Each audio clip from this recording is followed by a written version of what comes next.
temps file et on dit beaucoup de choses très vite. Et il y a encore plein d'aspects à aborder. Je voudrais qu'on s'arrête peut-être 5 minutes, on l'a évoqué, sur la traduction. Alors, on dit souvent qu'il a été mal servi, mais il n'y a pas que ça. Il y a parfois, entre François Bonneau, David Camus, des traducteurs de qualité qui se mettent, et des différences. Est-ce que quelqu'un veut me dire un mot sur la traduction? Christophe? Oui, l'histoire de la traduction de Lovecraft en France, elle est compliquée, et je pense qu'elle porte les traces de l'histoire de la traduction en général, avec des défauts, si on peut se permettre de juger les gens a posteriori, mais des défauts qu'on peut attribuer en quelque sorte à l'habitus de traducteurs dans les années 50, et aux caractéristiques du monde de l'édition, qui aboutissaient à vouloir améliorer et raccourcir un texte, ce qu'on appellerait aujourd'hui des marques d'irrespect par rapport au texte original. Et le résultat étant les traductions d'origine de Jacques Papy sur les premières parutions de Lovecraft, avec donc des parties entières, enfin des paragraphes parfois supprimés, des mots changés. Alors évidemment, le sommet dans l'horreur, si j'ose dire, étant la traduction de La quête onirique de Cadette inconnue par Bernard Noël dans le recueil Démons et merveilles, sur lequel on ne s'étendra pas, mais où il y a des choses qui manquent, des mots changés, des sens changés, des contresens innombrables. Voilà. Alors après, il y a eu des petits ajustements au fil des années, mais on a l'impression que c'est depuis peu d'années finalement que des gens qui citaient David Camus, il y a aussi Maxime Ledin, Sonia Kemner, il y a eu François Bon plus récemment, des gens qui sont réattaqués à Lovecraft, chacun avec leur point de vue différent. La grande qualité pour moi du travail de David Camus étant que, quoi qu'on puisse discuter sur sa manière de faire, il explique tout ce qu'il fait. Il dit pourquoi il a fait tel et tel choix, et il dit dans quel état d'esprit il s'est mis pour traduire Lovecraft. Ce qui fait que si on veut discuter avec lui, on a les moyens. C'est pas un donné qu'on n'a qu'à accepter ou à refuser. Donc voilà, moi je considère que dans une discussion justement qu'on avait eue avec David autour de la traduction, est apparue cette citation de je ne sais plus qui, comme quoi les citations, les traductions, il faut les refaire tous les 20 ou 25 ans. Donc peut-être qu'il y aura des nouveaux travaux à faire, parce que forcément il y a de l'actualisation à faire par rapport à la langue courante.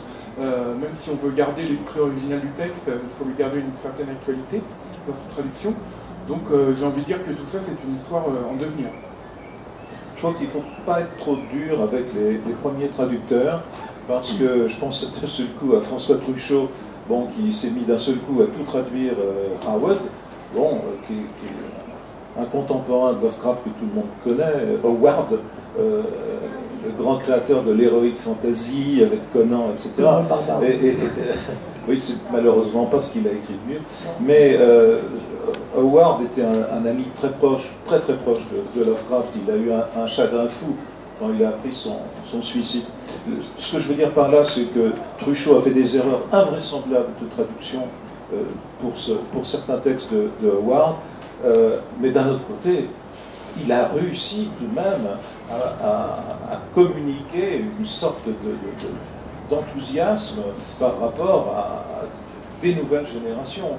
Et j'observe aujourd'hui qu'il y a un renouveau Lovecraftien, mais il n'est pas français, il est général. Et il y a aussi de nouvelles générations en Angleterre et aux États-Unis qui redécouvrent, et je ne pense pas que là qu'on puisse parler de traduction. Donc il n'y a pas que ça. Et je pense d'une certaine façon, personnellement, je ne vois pas trop de différence entre Les montagnes hallucinées par Camus ou par Bon. Les deux sont remarquables. Et j'exhorte de toute façon le public à peut-être essayer de lire les deux pour faire des différences. Je n'en vois pas, mais ce qui me fait plaisir personnellement, c'est de voir qu'on va, ayant des exemples autour de moi, il y a par exemple sur Kant, sur Démons et merveilles, il n'y a plus cette traduction aujourd'hui sur, comment ça s'appelle ? Elle est toujours en vente, oui. Kadat, pour aller vite. Kadat, avec cette nouvelle traduction, pour des gens qui l'avaient lu il y a 30 ans, c'est une redécouverte extraordinaire. Et les gens sont en train de voir que Kadat, qu'il y avait une certaine forme de condescendance, il faut bien dire, de la critique vis-à-vis de Kadat. Kadat est un des grands romans de Lovecraft. C'est un de ceux qui a été traduit rapidement aussi. Enfin, il a été apprécié d'emblée par les Surettes. Absolument. Oui. Oui, je veux dire de toute façon que, comme disait Christophe aussi, je crois, c'est un problème général au moment où il y a eu ces premières traductions. Ça concerne tous les romans de la série noire, par exemple. Chandler Hammett ont été très très mal traduits aussi, caviardés dans tous les sens. Effectivement, je crois qu'il faut rendre hommage à ces premiers pionniers de la traduction, mais effectivement, il faut aussi évoluer et corriger des choses qui doivent l'être. Moi, je trouve aussi que la traduction de Camus est formidable, c'est peut-être plus proche de l'esprit Lovecraftien que celle de François Bon, qui tape un peu plus, entre guillemets, plus austère, certains égards. Oui, vas-y.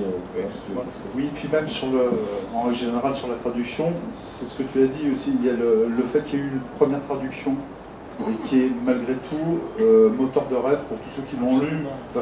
Papy, même si aujourd'hui je trouve ça, il y a plein de choses que je trouve abominables, il n'empêche que j'ai tout lu, c'était que Papy, je crois à peu près.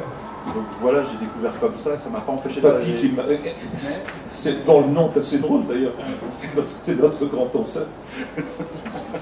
Mais du coup, pour toutes les nouvelles traductions, après quelle que soit la bataille de Chapelle, quelque part, j'en ai pas grand chose à faire parce que on est déjà à une deuxième version, troisième, quatrième version de traduction finalement, et c'est beau, ça se fait avec toujours plus de conscience de ce que peut représenter Lovecraft et de ce que représentent les traducteurs précédents. Et il y a toujours le problème des traductions, et là aussi il faudra retraduire tous les 10 ans parce que le français change aussi, et que la perception de la traduction d'une langue dans la langue courante, dans la nouvelle langue courante, qui elle-même change, fait que 10 ans après, ça passe plus. C'est-à-dire qu'il y a des choses qui sont datées aussi dans l'approche, que ce soit les années 60 ou les années 70, qui font que ça ne passe plus non plus. Donc quelque part, c'est pas si important que ça. Ce qui est par contre très important, c'est le sérieux avec lequel c'est fait. Et moi j'essaie de garder aussi dans ma tête que tout ce que l'on vient de dire aujourd'hui, par exemple, c'est avec une amplitude de 70 ans sur les écrits d'un type qui, comment a-t-il bien pu être perçu quand c'est sorti à l'époque? Du peu que c'est sorti, mais c'est-à-dire avec être américain dans les années, à la fin des années 20, de lire du Lovecraft, ça devait être surréaliste. Par rapport à tout ce qu'on a dit, nous on essaie de mettre, on met des guillemets partout, on enrobe ça de plein de réflexions, et il y a 70 ans, il y a 80 ans de réflexion là-dessus. Et c'est un peu le même décalage qu'il peut y avoir entre, je sais pas, parler de Jules Verne aujourd'hui, et de se dire, bah voilà, à l'époque de Jules Verne, quand ça a été écrit, finalement ça correspondrait aujourd'hui à de l'anticipation pour beaucoup de textes. C'est un élément technologique qui va venir pousser une histoire mais très très contemporaine. Et son monde est très contemporain, donc on est plus dans l'anticipation que dans la fiction. Aujourd'hui, ça nous paraît encore plus fictionnel parce qu'il y a cette sorte de décalage qui fait qu'aujourd'hui on traduit plus au travers du steampunk qu'au travers de ce que c'était à l'époque. Voilà, et tous ces décalages-là sont des décalages d'époque. Donc l'histoire de la traduction, c'est presque annexe. Un petit ajout qui va dans le sens de ce que tu viens de dire.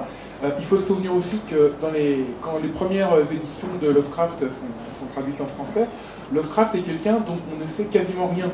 Les premiers essais biographiques qu'il y a sur lui sont des espèces de panégyriques un petit peu délirants du Jacques Bergier qui invente une partie de sa vie et qui la fantasme un petit peu, je dirais. Et à cette époque, aucun élément de correspondance n'a été traduit, je ne parle même pas de français, je parle juste des traductions en anglais. Lovecraft, c'est quelqu'un qu'on ignore complètement. Donc après, les caractéristiques de sa pensée, de sa fascination pour les sciences et les aspirationnels, sa lecture de Nietzsche, son rejet de la religion, son racisme éventuellement, enfin tout un tas d'éléments qui peuvent influencer et qui ont effectivement influencé sa fiction et dont un traducteur devrait tenir compte, n'était pas disponible.